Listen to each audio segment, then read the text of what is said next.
Aujourd'hui, le constat, c'est plein de gens sont que dans la technique. Oui, la montre, le calibre, c'est ça, le diamètre, c'est ça, mais en fait, on s'en fout. Ce qui compte, c'est qu'est-ce que ça te procure. Il y a un moment, tu filmes à l'iPhone, non? Pas vraiment. Ça m'arrive sur quelques Au plans. tout mais début. tout début, non, c'était avec une autre caméra. Parce que quand tu étais dans ton bureau. D'ailleurs, c'était une caméra de fou. C'était beaucoup mieux que ça. Ah ouais, c'était une caméra de fou. Oh ouais. Dans le bureau, dans le noir, là. Ouais, dans le noir, dans l'appartement, un Dinguerie. appartement récent. Dinguerie, mec. Dans le noir, c'était 4K, j'avais 2000 balles de matos. Et en fait, j'ai envie de revenir à ça, mais le problème, c'est que ce matos, ça demande de la mise en place. Tu vois, il faut de la lumière, il faut que tout soit parfait, il faut faire des réglages, c'est lourd, c'est du poids. Et ça, c'est moins bon. J'ai vraiment envie d'avoir un truc de fou, mais en fait, quand tu as un truc de fou, le problème, c'est que c'est lourd. En gros, après, tu peux improviser, te poser. En gros, c'est quoi la particularité de Tocante? Toi, tu me salues Alex, là on est à Cannes. C'est quoi la particularité de Tocante? Tu peux dire aussi pourquoi tu as créé Tocante si tu veux. Ouais, attends, hein. Ouais, vas-y, t'inquiète, c'est les grandes lignes. Après, je Ouais, ferai un truc, t'impro après. Pourquoi tu as créé? Si c'est nul, je couperai. Puis je garde que le bon. Bon, salut Alex. Salut Alan. Donc on est aujourd'hui à Cannes sous un magnifique soleil Waouh. pour donc faire un peu le point sur ta chaîne. Yes. Donc bah écoute, je vais commencer. Première question, pourquoi tu as créé Tocante? Pourquoi j'ai créé Tocante? Alors juste pour vous recontextualiser les amis, pour les 20 000 abonnés, je voulais faire un petit FAQ et pour passer de l'autre côté de la caméra et me faire interviewer et vous dire ce que j'en pense, les quelques points que je voulais évoquer avec vous. Pourquoi j'ai créé Tocante?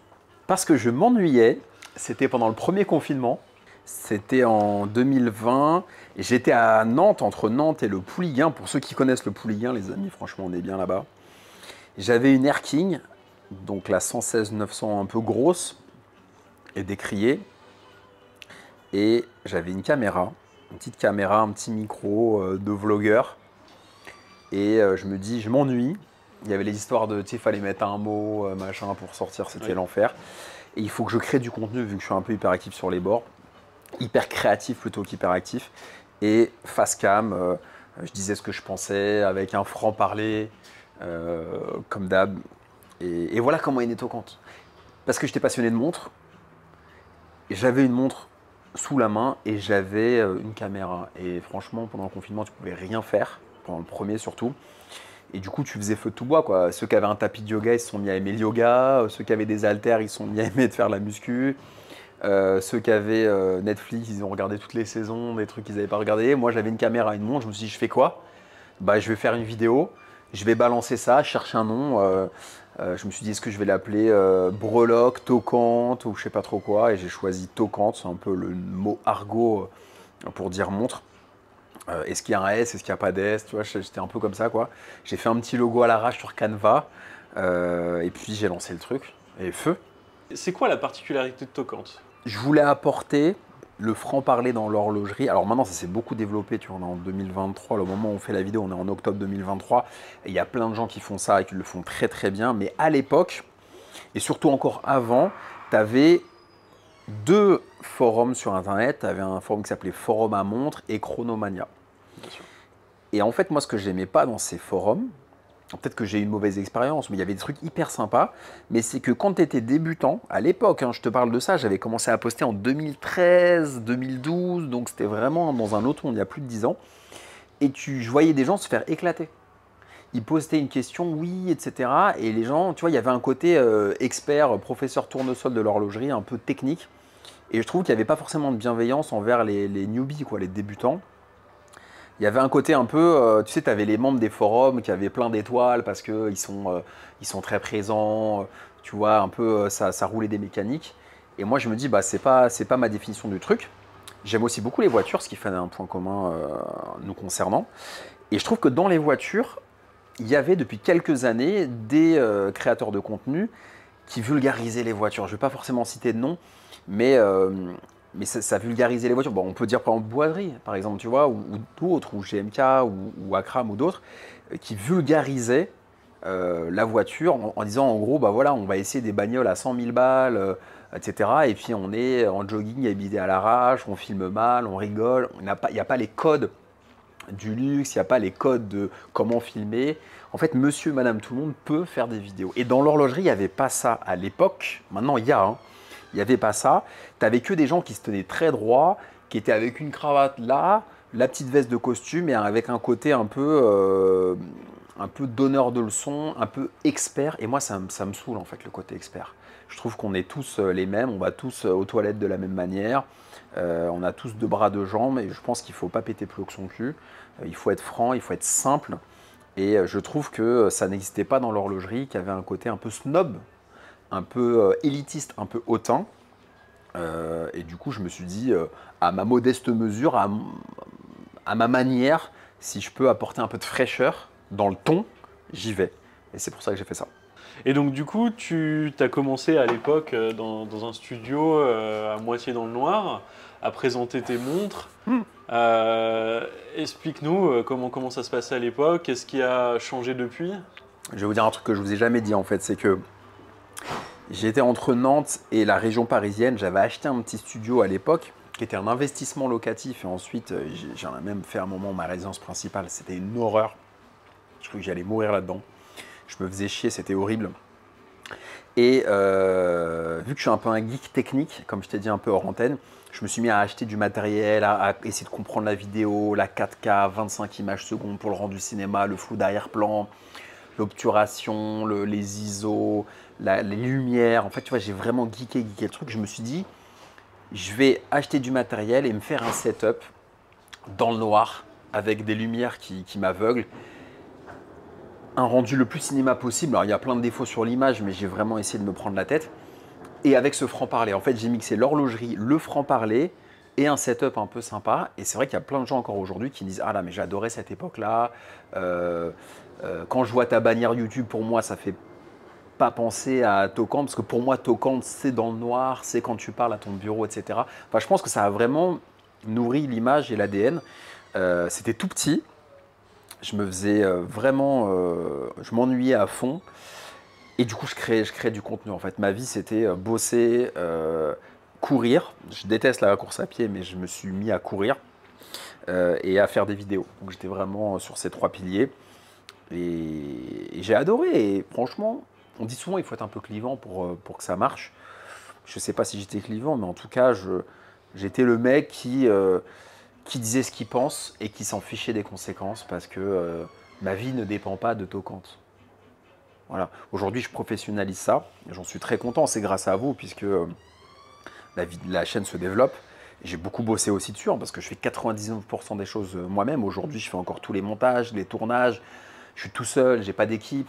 Le seul truc que je sous-traite, c'est quand je fais une miniature parfois, bah, je sais pas moi qui fais la créa, mais je prends quelqu'un.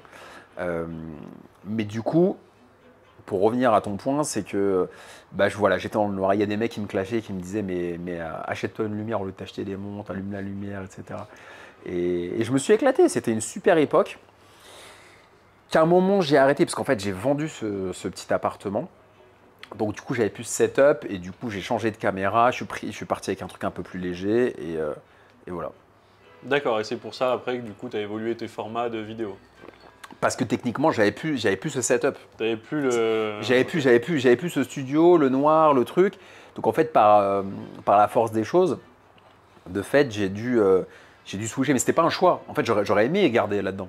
Mais c'est juste que quand tu déménages, quand tu n'as plus la caméra, plus le bon objectif et tout, bah, tu te dis maintenant, je fais quoi? Donc du coup, je me suis dit, vas-y, on continue Tocante. Et boum, et je suis parti dans des cafés, aller voir des mecs qui me présentaient leurs montres en pleine lumière, quoi. Donc du coup, les gens se sont peut-être dit, ouais, il y a un virage, quoi. Mais en fait, non, c'est juste que techniquement, j'étais plus au même endroit. Et justement, là, c'est quoi la suite? Donne-nous une exclue, quelque chose. Comment tu vois la chaîne Tocante? Comment tu la vois évoluer? Comment tu veux la faire évoluer? J'ai envie de mettre en avant des marques moins luxe, moins connues, moins légitimes. On m'a souvent fait le reproche de parler beaucoup de Rolex. Après, pourquoi? Parce que j'adore cette marque et les gens qui me contactent, c'est aussi un des concepts de Tocante, d'aller filmer les montres des gens, un peu comme le font les youtubeurs de voitures, tu vois, que j'ai cité tout à l'heure, qui eux, tu vois, il y a un mec qui leur dit, bah tiens, j'ai une RS3 machin, j'ai une Saab qui a 500 000 km, j'ai un Puro Sanguet, j'ai une Opel Corsa qui fait 800 chevaux, enfin, tu vois ce que je veux dire, trafiqué. Ils vont filmer. Et moi, je voulais faire ça avec Tocante. Je voulais dire, ok, bah, t'as une montre, je vais filmer. Et ce qui m'intéresse là-dedans, c'est la rencontre. C'est de me faire un pote, c'est de connecter, de parler. Et si la personne me dit, bah, j'ai une Rolex que j'ai pas essayé sur Tocant, bah, je ne vais pas dire non. Je vais pas dire non parce qu'il y a un mec qui m'a dit qu'il y avait trop de Rolex. Tu vois, il y a un moment, il faut... De toute façon, il faut être très clair, aujourd'hui, Rolex est la marque qui produit le plus de montres en volume. Donc dans tous les cas, Ouais, à un moment... avant c'était 1 million, mais là avec la nouvelle usine, tu m'avais donné des chiffres, non? C'était 1,2 million et on tend, alors Rolex est toujours un peu discret sur ces chiffres, mais on tend à s'approcher des 2 millions, 1,8 million, 2 millions.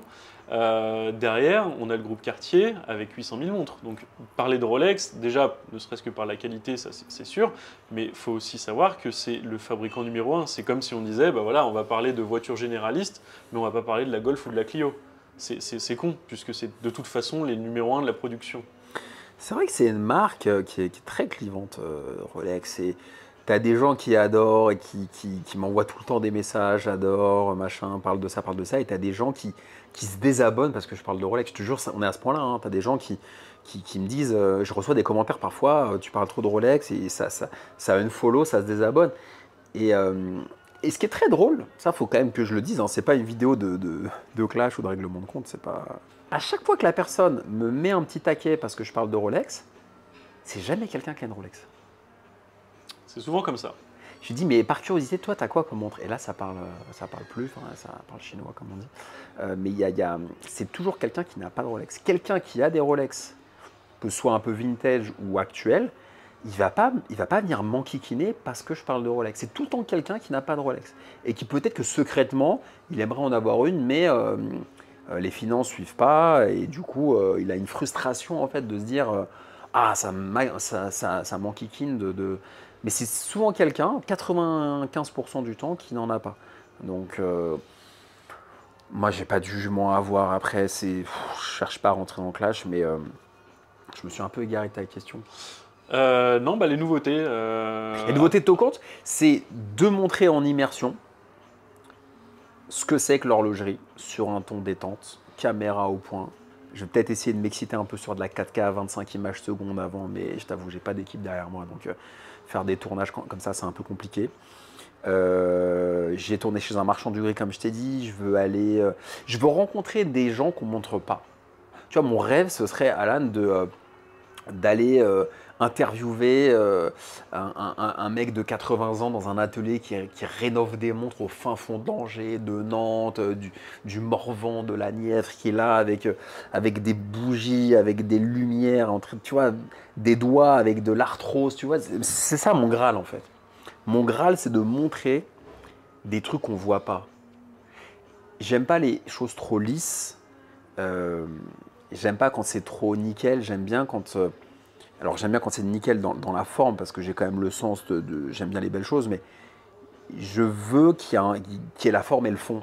J'ai du mal avec du contenu qui est uniquement dans la forme. Tu vois, quelqu'un qui a un super beau contenu, mais tu sens que dans le fond, c'est creux. J'ai du mal. Donc j'ai envie de montrer des vrais trucs. Et Tocant, c'est la chaîne qui inclut l'émotion, quoi. Parce que l'émotion, on n'en parle pas.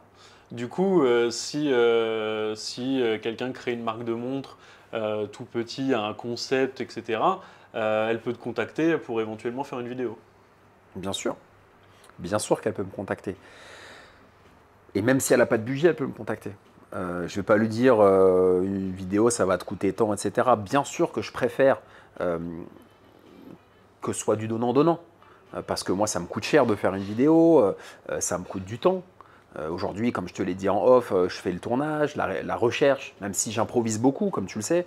Mais il y a quand même, en réalité, derrière l'impro, il y a du travail. Tous les gens, c'est comme dans la musique, quelqu'un qui fait de l'impro, c'est un gros bosseur. Donc oui, j'ai un pro, mais ce que les gens ne savent pas, c'est que quand ils ont l'impression que je suis à l'arrache, que je fais tout en one shot en impro. Mais sauf que la veille, jusqu'à 3 h du matin, j'ai poncé toutes les vidéos YouTube de la marque, j'ai tout regardé, je me suis renseigné. Et grâce à ça, je fais de l'impro. Donc ça demande du temps.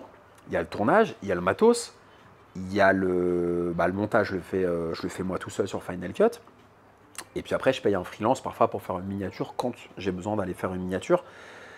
Donc moi, les marques qui me disent win-win, c'est quand on t'envoie la montre, ça te fait du contenu, et après on récupère la montre. Et donc toi, tu n'as ni argent, ni montre, et juste tu peux faire du contenu. Oui, si tu es une marque comme Rolex, effectivement, En soi, hein, bien, Rolex ne va pas bosser avec des gens comme nous, mais je peux comprendre. Mais quand tu es une petite marque, il faut rester humble et se dire, attends, en face, il y a un créateur, ça lui coûte de l'argent, ça lui coûte du temps. Et je vois pas pourquoi, je discutais de ça avec une attachée de presse récemment qui est très introduite dans le milieu des montres, je vois pas pourquoi une marque serait capable de payer 2, 3, 5 ou 10 000 euros pour de la presse papier, même si les budgets se sont effondrés, et n'est pas capable de payer 1 000 euros, 1 500 euros un créateur de contenu qui va produire une vidéo qui va rester, donc le référencement naturel il va monter, puisque YouTube ça appartient à Google, donc tu as un super référencement, et c'est beaucoup plus profitable. En plus tu peux traquer, tu peux mettre des liens de tracking, d'affiliation, tu peux voir ce que ça génère. Donc il faut que les marques aussi comprennent qu'il faut aujourd'hui inclure les créateurs de contenu. Donc moi, la direction que je vais avoir, c'est d'aller chercher ces créateurs-là. Et oui, pour revenir à ta question, s'il y a une jeune marque qui me contacte, je suis OK pour faire un contenu. Bien sûr, je préfère avoir la montre en cadeau, parce qu'en plus, ça rentre dans ma collection et je peux la montrer. Mais pour m'accrocher, pour que je parle de toi, si tu as une marque, il faut que ça connecte. En fait, tout ce que je fais, c'est le feeling. Tu vois, on se connaît en off, tu connais un peu ce que je fais, mon histoire et tout. Et c'est vrai qu'aujourd'hui, au stade où j'en suis dans ma vie, je veux pas faire des trucs qui me branchent pas, quoi. Tu vois, une marque qui me dit, je te file 2000 pour faire une review, mais je sens que c'est froid, il y a des tensions, il y a beaucoup d'exigences, il y a une rugueur, il y a un côté rugueux dans la relation. Je ne vais pas forcément y aller. Je préfère quelqu'un qui me dise, Alex, je suis honnête avec toi, franchement, j'ai pas de budget. Par contre, j'aime bien ce que tu fais. Je peux te filer la montre, tu la gardes, mais je te donne zéro. Mais demain, je suis même capable de payer un billet de train pour aller le voir, de payer un hôtel, de payer un billet de train, de faire un resto. Moi, je veux que ça connecte humainement. En fait, si ça connecte humainement, on discute. Si ça connecte pas, c'est mort. Ok, ok. Et du coup, là, en exclu, dis-nous, qu'est-ce que tu as de prévu en vidéo? Ah, je peux pas te Qu'est-ce dire qui parce qu'il y a des arrive? trucs un peu secrets avec des marques, mais j'ai des vidéos prévues avec des marques françaises très sympas qui ont des boutiques. Donc je vais aller interviewer des fondateurs, ça m'intéresse. J'ai la vidéo chez l'AD qui va sortir aussi, qui va être très sympa. Donc de plus en plus de marques de niche et d'immersion dans des ateliers, etc. Et de rencontres aussi. Donc j'ai fait beaucoup de rencontres, beaucoup de vidéos face cam, des marques françaises, des marques suisses aussi, de niche. Tu vois, j'ai envie d'aller chercher des montres qui sont entre 300 et 1 500 euros. D'accord, très bien. Eh bien, écoute, on a hâte de voir tout ça et on te souhaite le meilleur pour l'avenir. Et à bientôt sur Te Compte. Merci à toi et à très bientôt.